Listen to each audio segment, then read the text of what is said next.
قال مسلم بن يسار أنه سمع أبا هريرة رضي الله عنه يقول قال رسول الله صلى الله عليه وسلم يكون في آخر الزمان دجالون كذابون يأتونكم من الأحاديث بما لم تسمعوا أنتم ولا آباؤكم فإياكم وإياهم لا يضلونكم ولا يفتنونكم رواه مسلم. صحیح مسلم حدیث نمبر 7. ابو ہریرہ رضی اللہ عنہ نے فرمایا کہ رسول اللہ صلی اللہ علیہ وسلم نے فرمایا یکون فی آخر الزمان، یہاں آخر الزمان سے مراد صحابہ رضی اللہ عنہم کے بعد کا دور ہے، جیسا کہ واضح ہے آگے حدیث میں.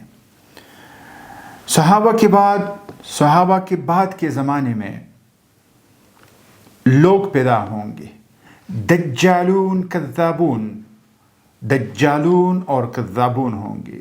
دجالون جمع ہے دجال کا، اور دجال کا معنی ہے دھوکے باز، دھوکہ دینے والا، ڈسیور. کذابون کذاب کا جمع ہے، اور کذاب کا مطلب ہے جھوٹا. یہ لوگ جو آئیں گے یہ لوگ دھوکہ دیں گے حدیث کے معاملے میں اور جھوٹ بولیں گے حدیث کے معاملے میں. یہاں مراد حدیث ہے، جیسا کہ واضح ہے اسی حدیث میں.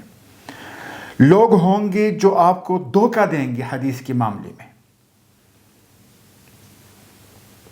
کہیں گے حدیث میں آیا ہے، حدیث سے ثابت ہے، حدیث میں یہ ہے، حالانکہ وہ حدیث ثابت نہیں ہوگی. کذابون، اور ایسے بھی لوگ ہوں گے جو جان بوجھ کر جھوٹ بولنے والے ہوں گے. دو قسم کے لوگ ہوں گے. ایک تو حدیث کے نام پر آپ کو دھوکہ دیں گے، اور دوسرے ایسے لوگ ہوں گے جو جان بوجھ کر جھوٹی روایات نقل کریں گے اور بنائیں گے.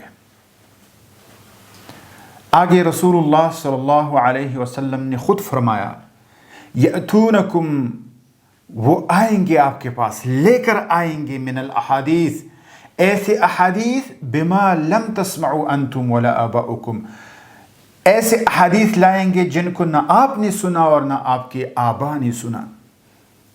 مراد یہ ہے کہ نہ ان صحابہ رضی اللہ عنہم نے سنا جو کم عمر کے ہیں، ینگ ہے، اور نہ ان کے آبا نے سنا، ان کے باپ دادا نے سنا.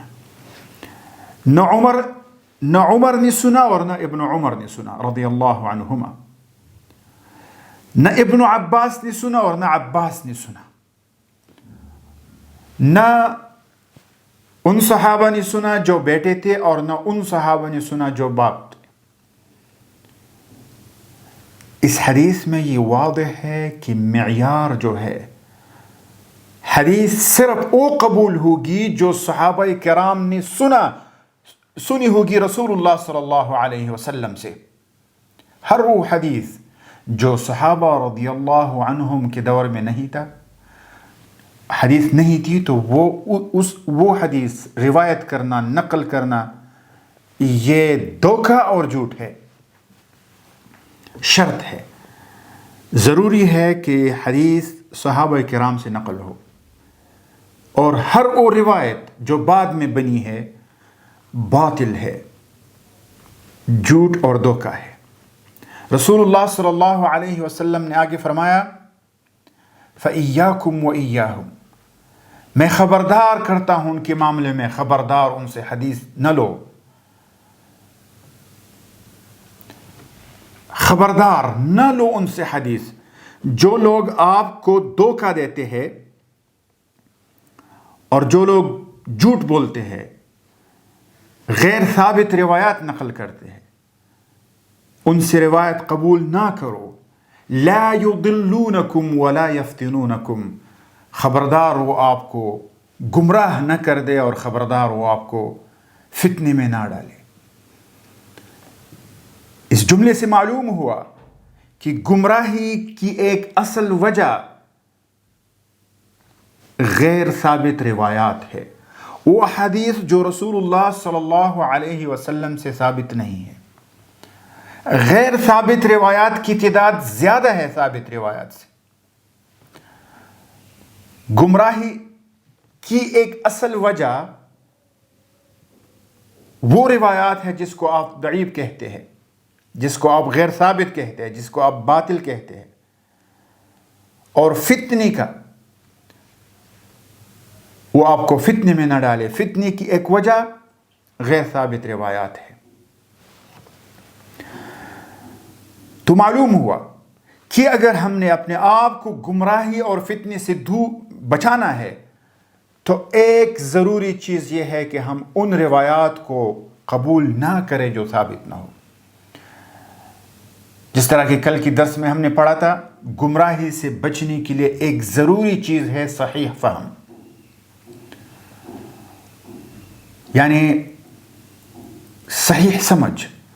قرآن اور سنت کا نام تو سب لیتے ہیں، لیکن کیا جس طرح کہ آپ نے اس حدیث کو سمجھا، اس آیت کو سمجھا، کیا یہ ثابت ہے اس طرح؟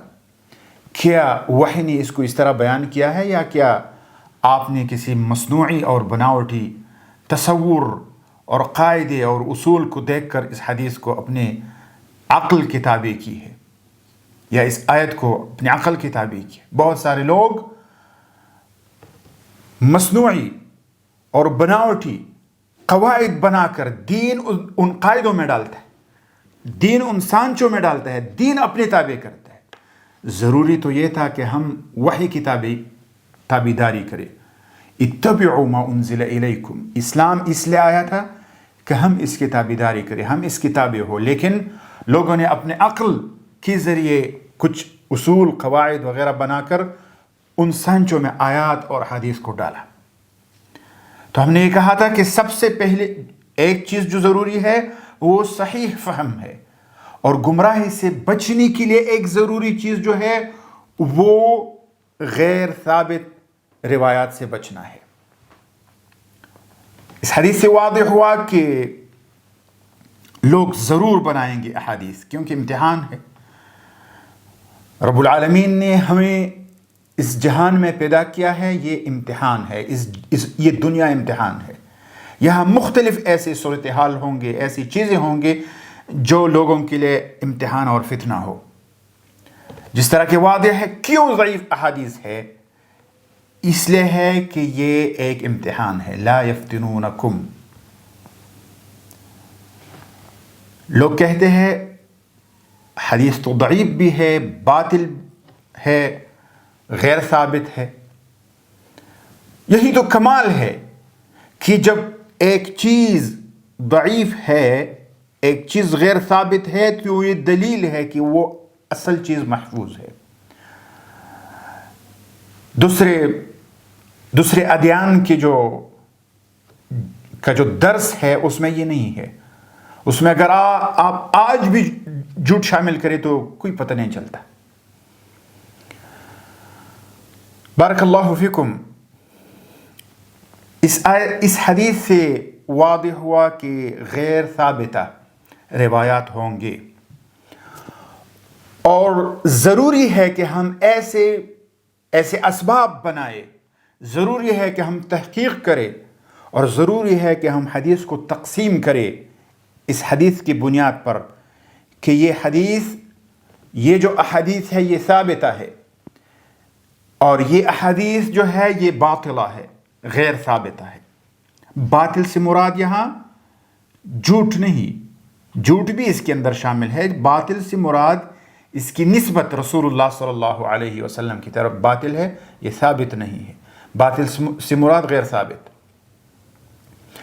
اصل بات یہ ہے کہ حدیث کا معنی ہے بات، اور پھر ہر وہ قول فعل جو رسول اللہ صلی اللہ علیہ وسلم کی طرف منسوب ہوتی ہے اس کو حدیث کہتے ہیں۔ پھر یہ منسوب چیزیں تقسیم ہوتے ہیں دو میں، ایک ثابت، ایک قسم کے جو روایات ہے وہ ثابتہ ہے، اور ایک قسم کی جو روایات ہے وہ باطلہ ہے۔ اس کو آپ باطلہ کہیں یا اس کو آپ ضعیف کہیں یا اس کو 3 حصوں میں تقسیم کریں. یہ باطلہ روایات ایک براڈ ٹرم ہے، اس کو آپ موضوع اور ضعیف میں پھر تقسیم کرتے ہیں یا نہیں کرتے، اس کی کوئی خاص ضرورت نہیں ہے. لیکن پہلے تو یہ بات سمجھنا ضروری ہے کہ حدیث جو آپ کے سامنے آتی ہے یا یہ ثابت ہوتی ہے یا یہ باطل ہوتی ہے. جو باطل بہت سارے روایات ہے جس کی بنیاد پر لوگوں نے دین قائم کیا ہے اور یہ غلط ہے. رسول اللہ صلی اللہ علیہ وسلم نے واضح فرمایا کہ خبردار وہ روایات جو ثابت نہیں ہے ان سے بچو. روایات کو تقسیم کرنا، اس لیے جب ہم آگے پڑھیں گے تو ہم کہیں گے یہ حدیث باطل ہے، تو اس کا مطلب یہ ہے کہ یہ حدیث تحقیق کے بعد اس کی جو نسبت ہے وہ غلط ہے، یہ رسول اللہ صلی اللہ علیہ وسلم سے ثابت نہیں ہے. بارک اللہ فیکم.